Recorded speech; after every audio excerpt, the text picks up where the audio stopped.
in my head, per usual. Fed the voices in my mind, now they call me delusional. Zaey ain't been the same for a while. Take a ride, walk a mile in my shoes. No wonder I had thoughts of suicide. Greetings from the south side of the universe. It's your cousin Zaey de la Soul. You're probably wondering why you can't see my face. It's because I'm going faceless today, and plus I don't have a shirt on, and I don't feel like turning the camera on. Today we have another exciting installment of Cooking with Soul.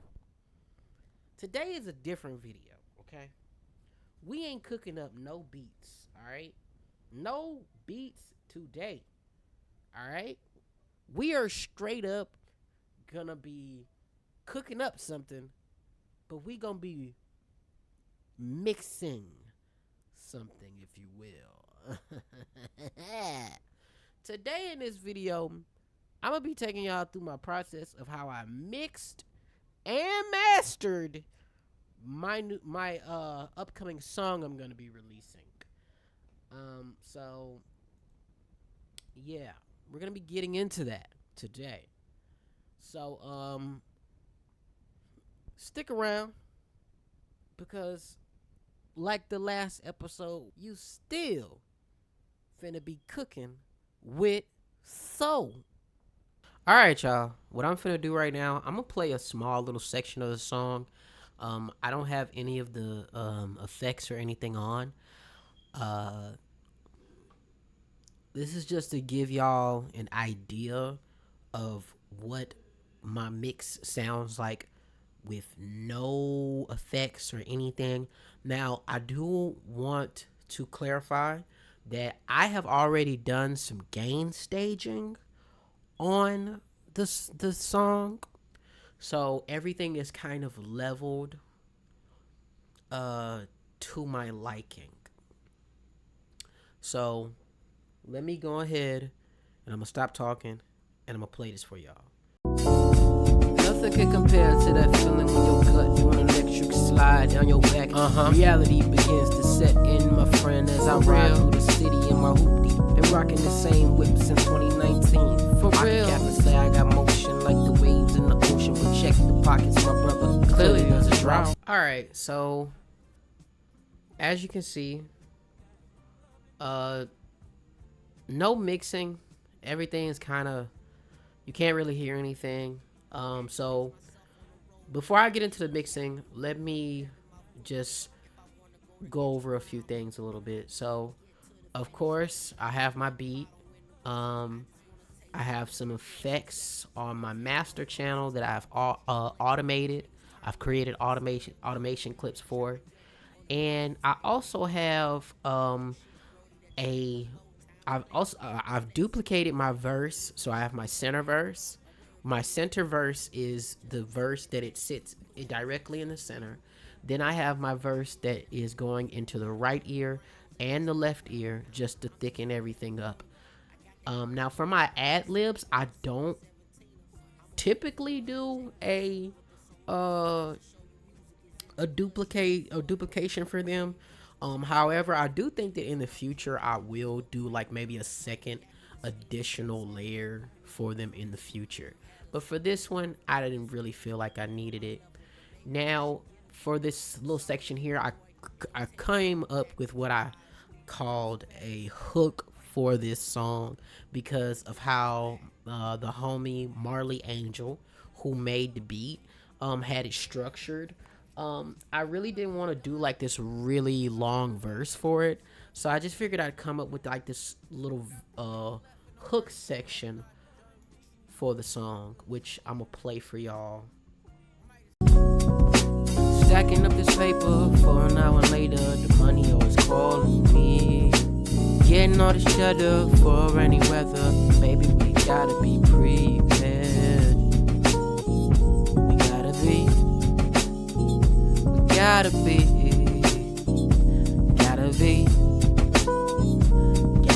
prepared. Okay, so now nothing crazy with that, just some subtle stuff. And again, I did the same thing. I duplicated it so that there's a left There's a hook in the left ear, in the right ear, and then there's the center. Now, let's get into the effects for all of these channels. Okay, so for my first channel, what I have right here, this channel right here, the number one channel, is for my beat. Typically for my beat, I like to have a parametric EQ.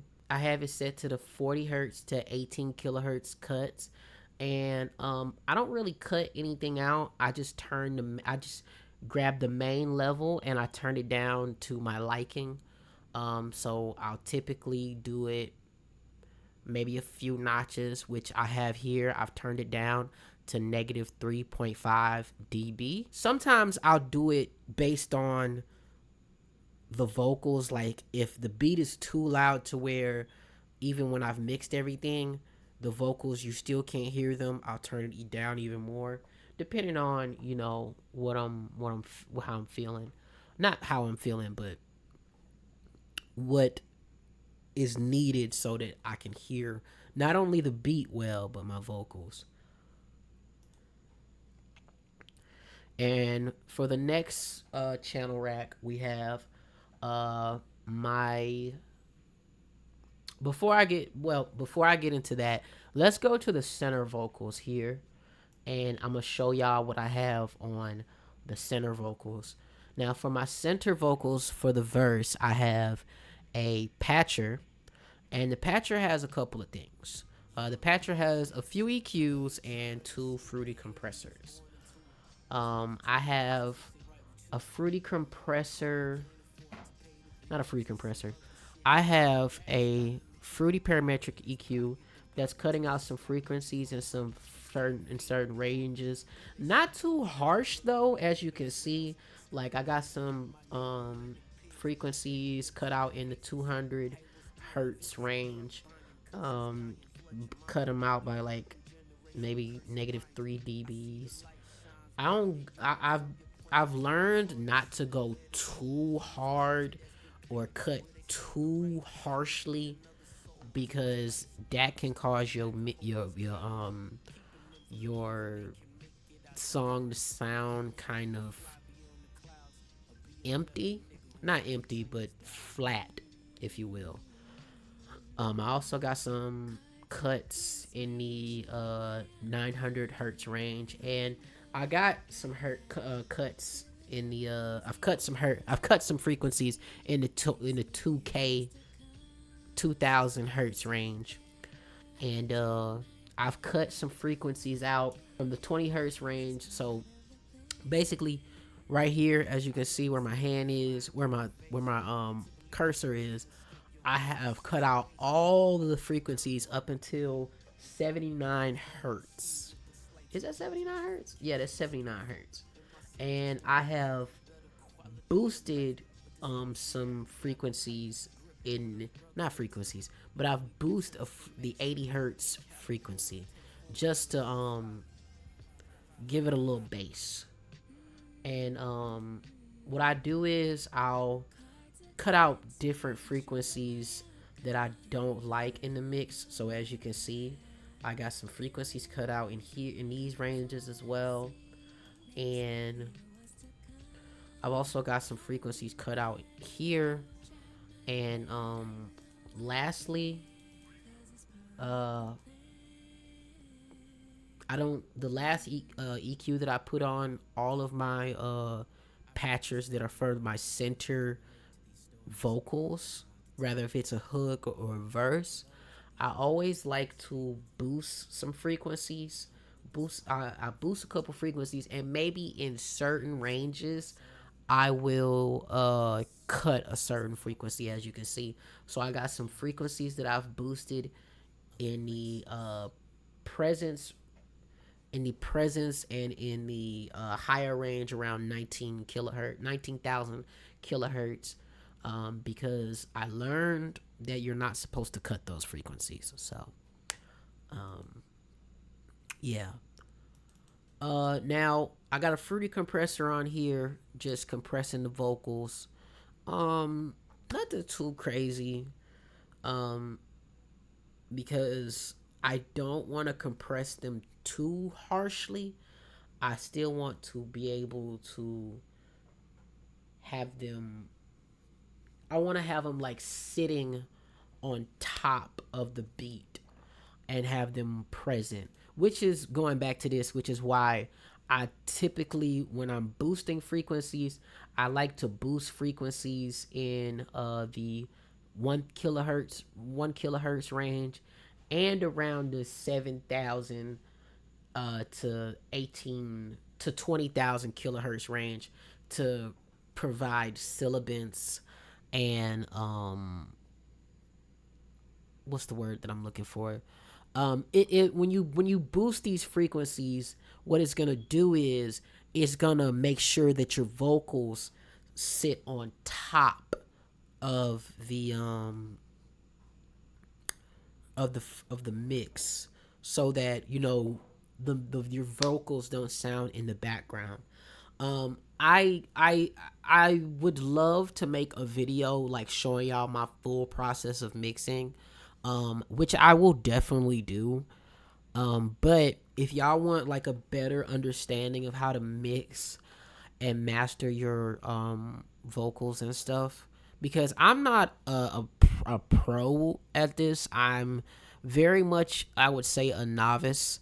But if you're looking for some good research and some good info, I would definitely. It's this video I found on YouTube called mastering.com.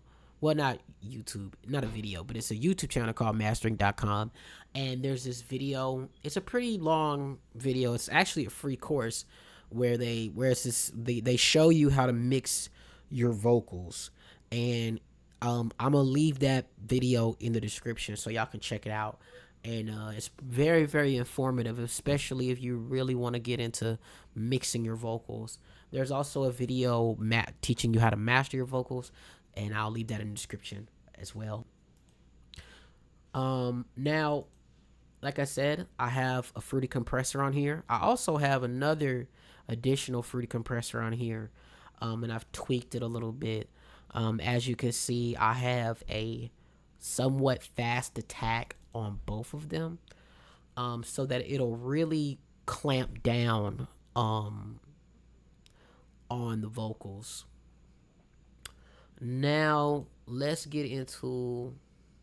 I also have a fruity chorus, and I believe I use the Fat Clean preset, and I have a fruity love filter, and I've turned down the mix level, so it's like 18%, and for the fruity chorus it's 24%. Now, I have a decapitator on here, and for those that don't know, I've seen a lot of engineers use saturation plugins to saturate their vocals, just to give it some character. For those that don't know, a decapitator is like a saturation plugin, and when you add saturation to your vocals or whatever it is that you're doing, it's giving a character. You can add saturation plugins on your drums, your guitar, your vocals, a bass, whatever floats your boat, really. I just use it for my bass and for my vocals. That's pretty much all I use it for. The last thing that I have on here is a U-Lean intelligent de-esser. And what a de-esser is that a de-esser is just going to cut out those harsh S sounds that you make when you rapping. And I have the knobs tweaked on here. So let me play this and show you what it's cutting out. Nothing can compare to that feeling when your gut doing an electric slide down your back. Reality.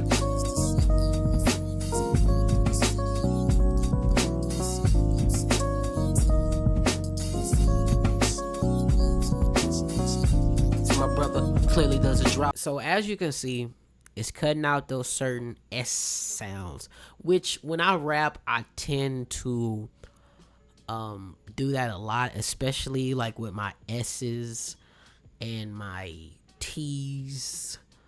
and other words as well. So it really comes in clutch.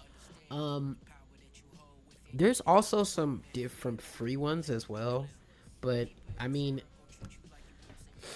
I've a lot of FL Studio users that I know personally say that this is pretty good. So what I do is for my duplications, um I take that same the stuff that I did on Dispatcher right here, and I transport it over to the same vocals. And for each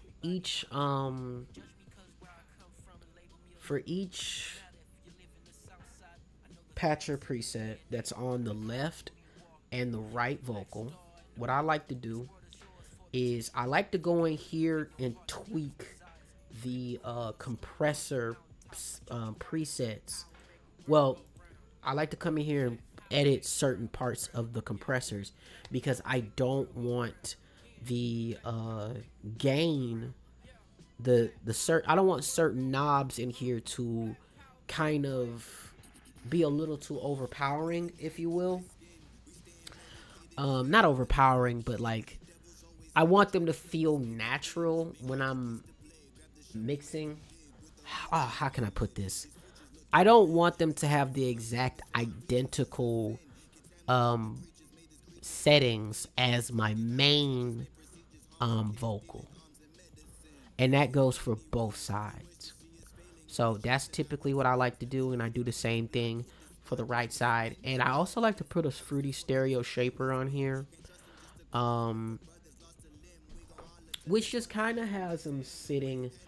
They're just sitting in the center. It's pretty much just sitting in the center of the mix, and you know. Now let's get into the hook section.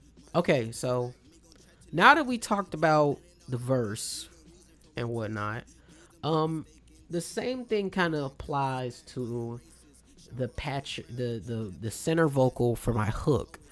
There's a slight difference in a few things, but not too different. You know what I'm saying? Not very different, like at all, really. Um, Let me show y'all what I'm talking about. So, of course, we have the same little setup. We have our EQ, and as you can see, I've tweaked a lot. Same thing. Uh, for the like I was saying for the hook, I've cut out some frequencies. Nothing too crazy. I try. All right, y'all. Let's get into the mastering now. Before we do that, I just want to make something very clear. When it comes to mastering, the one thing that I've learned is that you need to have a reference track. As somebody that's been mastering your music for, well, I haven't been mastering my music for a really long time. I kind of took the time out to these last 2 years to really just kind of do my research about mastering. And as far as like mixing and mastering my projects, I did mix and master my first time like really mixing and mastering a project where it was like, hey, the songs that I mixed and mastered were actually pretty good. Were a project that I released in the beginning of 2025, and that project was Because Rent Was Due. I mixed and mastered two songs on there, Southern Swordsman and another song called Young Dreamer. Uh, I don't always mix and master my music. In the past, I haven't. But recently, I've decided to just, take the knowledge that I've learned and the new information that I have and kind of put it to use. And, it's kind of like what JPEG Mafia said in that one Genius interview. If it sounds like ass, I'm not gonna keep paying people to pay them to mix and master my music. I always like to pull songs from songs that I've listened to that kind of give me the same vibe as my songs. And I'm not trying to achieve what the mixing and mastering engineer did for for the reference track, but I'm just trying to kind of be in the same ballpark, if you get what I'm saying. So what I got right here for my reference track is Yesterday by No Name off of her album Telephone. And I'm not going to play it for copyright reasons. I am not trying to get copyrighted. So, as always, we have a faithful patcher, but we got something different on here. We have a mid-side EQ preset that you, when you go to the, where do you go? You go into the, you go here, the filter section, and it's the mid-side EQ preset. And what this does is it mix you can it's the side section and the midsection of the frequencies. To give a better example, I'm going to play this, and then when I play it, it'll make sense. So let me do that.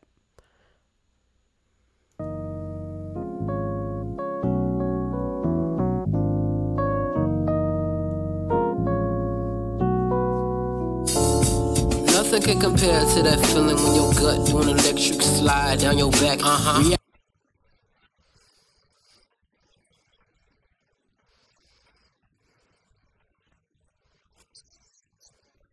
If I'm not good at explaining things, okay? Like I said, I am not a pro. I'm a novice. I just know a little something enough to for me to get it, so that I can possibly show other people. But to put it into, I'm gonna try to put it in simple terms. So like, I'm gonna just put it up here on the screen so y'all know what it is. But yeah, that's what the mono, not the mono, but that is what the mid side EQ, the mid and the side EQ are for. And what I've done is for my mid, I just boost up some of the frequencies in the higher range, because we don't boost anything down here. We boost up the higher frequencies because that's where all the presence and stuff is. And for the side EQ, we just cut out some little frequencies. Nothing crazy. We do not go crazy. We not going past negative 2 dBs, as you can see. Now, I have a fruity limiter on here. Now, I have a fruity limiter on here that what I did was I clamped I turned the ceiling down to really clamp down on those vocals, because when I boost everything up, I don't want it to be too loud. Um and my next plugin is a free plugin called Fresh Air. And Fresh Air allows you to boost certain uh, frequencies and whatnot. Now, you could play with these knobs yourself if you want. Me personally, I don't do that. I might do it depending on how I feel. But what I like to do, the presets in here are actually pretty good. So if you want to go with the vocal air preset, the vocal bus presence, I typically try to go with the shiny preset or the vocal air preset. Those work great for me when I'm just trying to boost some frequencies. Not boost some frequencies, but give, what's the word I'm looking for? Give the master some excitement, if you will. And next we go to Decapitator. Because again, saturation. I did the punchy preset. I went in here in the vocal effects and grabbed the punchy preset, and I just turned the punish off. And for my drive, nothing too overpowered, and I didn't really touch any of these knobs because I had already liked how it sound. And I did used a fruity soft clipper. I used a fruity soft clipper because I wanted to control the loudness and peaks. So I have my post gain set to 62 and my threshold at a negative 11 3 dBs. So nothing too crazy. For my, and again, we back at it. I got another limiter. And for this limiter, I have the ceiling on -2 dB.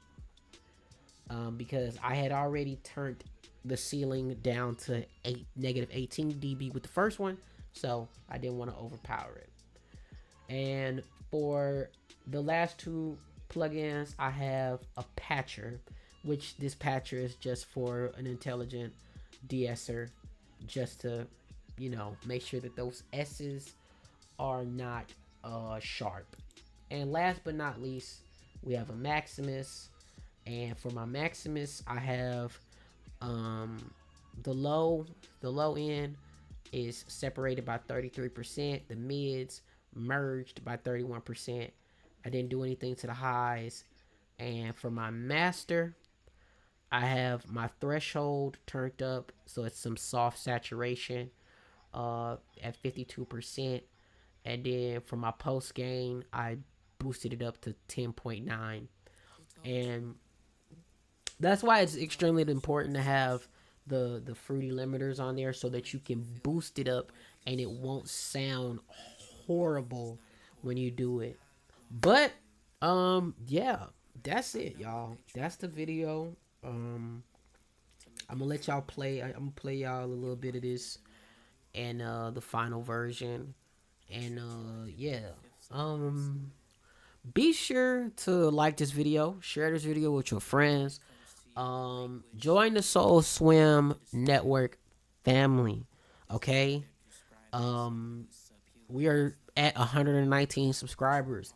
Join the Soul Network community and become an executive of the Soul Swim Network today, if you haven't already. And turn on the post notifications so that you never miss a video when I drop. Because again, we are on this is episode 3 of Cookin with Soul. So look, we got 3 more episodes, okay? So you need to pull up, okay? Shout out to the homie Marley Angel who made the beat. Dope producer, dope artist. He actually has an album out called Something Pink. I believe that's the name of the project. He actually has a new album out. I'm gonna leave a link in the description so y'all can go check that out. And yeah, this has been your Cuzzo. And also, before I close out the video, my brand new EP, Flowers Bloom in the Darkest of Places, is out right now. And I still got physical copies of my new EP if y'all want to get yourself one. I have 17 copies left. I just want to point that out. I had 25. I now have 17. So if you want to get yourself one, you can go to my Bandcamp and purchase one today. You can also purchase a digital copy of the project, whichever one floats your boat.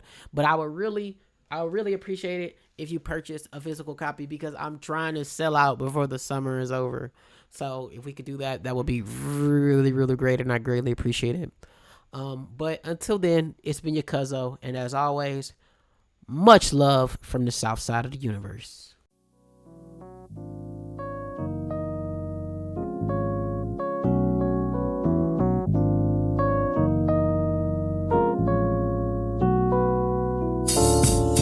Nothing can compare to that feeling when your gut do an electric slide down your back.